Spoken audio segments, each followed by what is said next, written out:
বাবার হাতে নিয়োগ ছেলে হাতে শেষ। দৈনিক আমার পিরোজপুরের প্রতিবেদক মেহেদী হাসানের প্রতিবেদনে দেখুন বিস্তারিত। পিরোজপুরের নাজিরপুর উপজেলার ৫ নং শাখারিকাটি ইউনিয়ন, এই ইউনিয়নে ৩০ বছর চাকুরি শেষ করে আজ ১১ এপ্রিল অবসর গ্রহণ করেন সৎ, নিষ্ঠাবান ও সদালাপী দফাদার আব্দুল লতিফ মৃধা। ইউনিয়ন চেয়ারম্যান খালিদ হোসেন সজল সহ তার পরিষদের সকল সদস্যবর্গ এবং গ্রাম পুলিশের সদস্যরা ইউনিয়ন পরিষদ ভবনে চেয়ারম্যান অফিস কক্ষে উপস্থিত থেকে আনুষ্ঠানিকভাবে সকাল ১০ ঘটিকায় দফাদার লতিফ মৃধার কর্মজীবনের বিদায় জানান। বিদায়কালে গ্রাম পুলিশ সদস্যরা তাকে বিধিমতে সালাম প্রদর্শন করে। শাখারিকাঠি ইউনিয়নের বর্তমান চেয়ারম্যান খালিদ হোসেন সজলের পিতা মরহুম chairman master M A. Wadud Abdul Latif মৃধাকে ১৯৯৬ সালের ৪ অক্টোবর চৌকিদার পদে নিয়োগ দেন।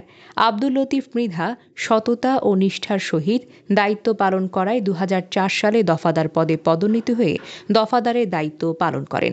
আব্দুল লতিফ উপজেলার হোগলাবুনিয়া গ্রামের মৃত জাভেদ আলীর পুত্র। দক্ষিণ শাখারিকাটি নিবাসী শওকত হোসেন মল্লিক, সুশীল চন্দ্র মণ্ডল, নুরুল হোসেন মল্লিক বলেন, আমার জানা মতে আব্দুল লতিফ দফাদার ইউনিয়নের খুব ভালো কাম করছে, সবাই সুখ সুবিধার সাথে রয়েছে, পাশে রয়েছে সবসময়ের জন্য। উনি খুব ভালো লোক। এই লোকটা তো খুব ভালো ছেলে, জারি উগাই।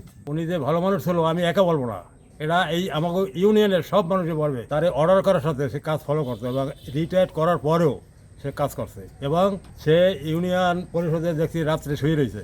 হ্যাঁ, এটা আমি নিজের চোখে দেখছি। বিদায়ী অনুষ্ঠান শেষে চেয়ারম্যান খালিদ হোসেন সজল ও তার পরিষদবর্গ তাকে ইজি বাইকে তুলে দেন। এ সময় চেয়ারম্যান বলেন, আব্দুল লতিফ মৃধা এই ইউনিয়নে ১৯৯৬ সালে চৌকিদার হিসেবে যোগদান করেন। তখন আমার বাবা মরহুম মাস্টার এম.এ. ওয়াদুদ চেয়ারম্যান ছিলেন। পরবর্তীতে তিনি দফাদার হিসেবে পদোন্নতি পান। তখনও আমার বাবা ইউনিয়ন পরিষদের চেয়ারম্যান ছিলেন। তার এই দীর্ঘ দিন এই ইউনিয়ন পরিষদের সহ সাধারণ জনগণের সাথে তার যে সেবামূলক প্রতিদানটা, সেটা ইউনিয়নবাসী স্মরণ করবে। এবং আমরা এই দীর্ঘ সময়ে যারা জনপ্রতিনিধি 5 বছরে চেঞ্জ হয়, কিন্তু অনেকে আছে যারা 15 বছর আছে, যেমন কবির সাহেব আছেন, এই যে জাকির সাহেব আছেন। আমরা আজ পর্যন্ত এই লোকটির কোনো ত্রুটি আমরা খুঁজে পাইনি। তিনি এত বেশি ভালো মনের মানুষ ছিলেন এবং সদালাপী। সাধারণ জনগণ তথা ইউনিয়নের সকল ক্ষেত্রে আইন শৃঙ্খলা, প্রশাসনের সাথে যোগাযোগ, সর্বক্ষেত্রে তিনি একটা দৃষ্টান্ত স্থাপন করছেন, যা আমাদের ইউনিয়ন পরিষদ এবং ইউনিয়নবাসী স্মরণে রাখবে।